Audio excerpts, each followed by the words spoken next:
Good morning mga idol. Ngayong araw po ay punta tayo sa Agdao Public Market po. May bilihin lang tayo doon.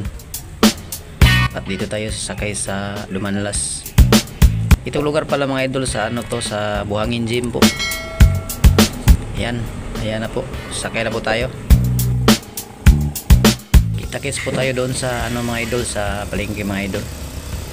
Tignan natin yung palengke na bago at saka yung luma po, puntahan natin.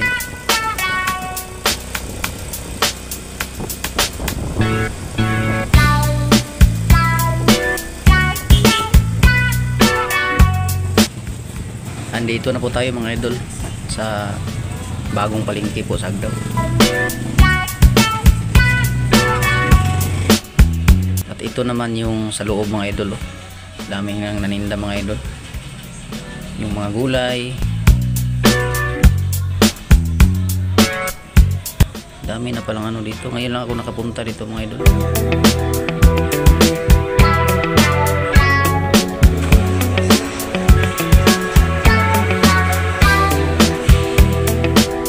At dito naman tayo mga idol sa third floor. Punta naman tayo dito sa third floor po. Ito po yung tanawin sa baba. Makita po natin dyan sa marami pa ang bakante na pwedeng magrenta po. Marami pong rintahanan dyan.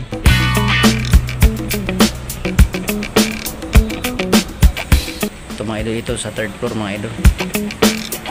Marami pang mga bakante dito mga idol.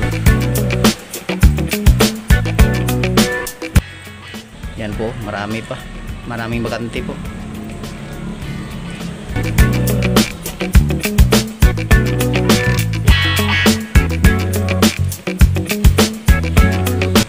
Mag-isa lang si Uncle. Meron pa palang second floor mga idol. Si Uncle lang mag-isa yung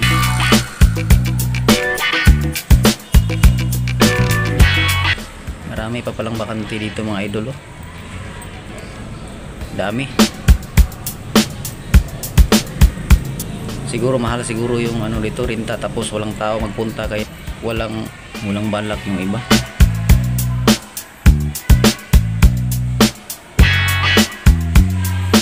Daming bakante dito guys. Yun naman po sa labas mga idol. Yan po sa labas.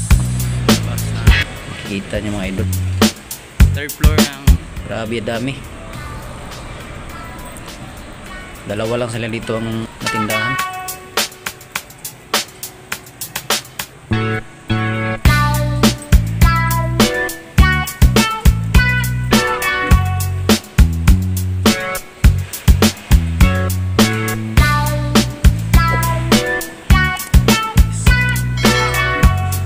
Puntahan na natin yung dating palengke po sa Agdao.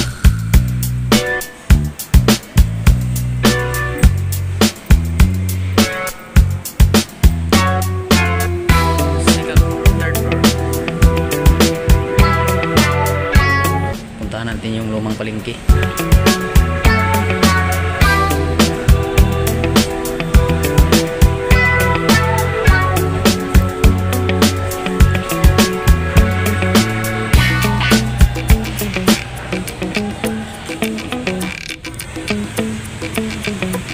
Ito po yung lumang palengke mga idolo.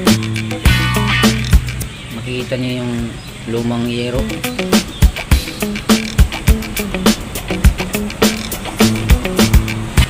Dati ang daming tao dyan.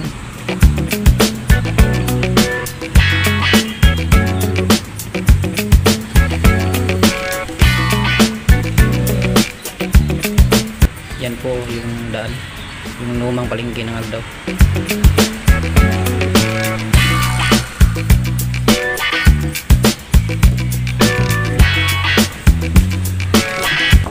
Ano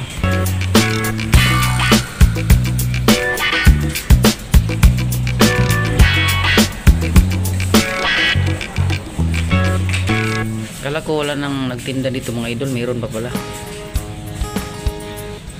Akala ko naglipat na sila lahat sa bagong kabukas na ng palengke doon sa kanina. Dami pa pala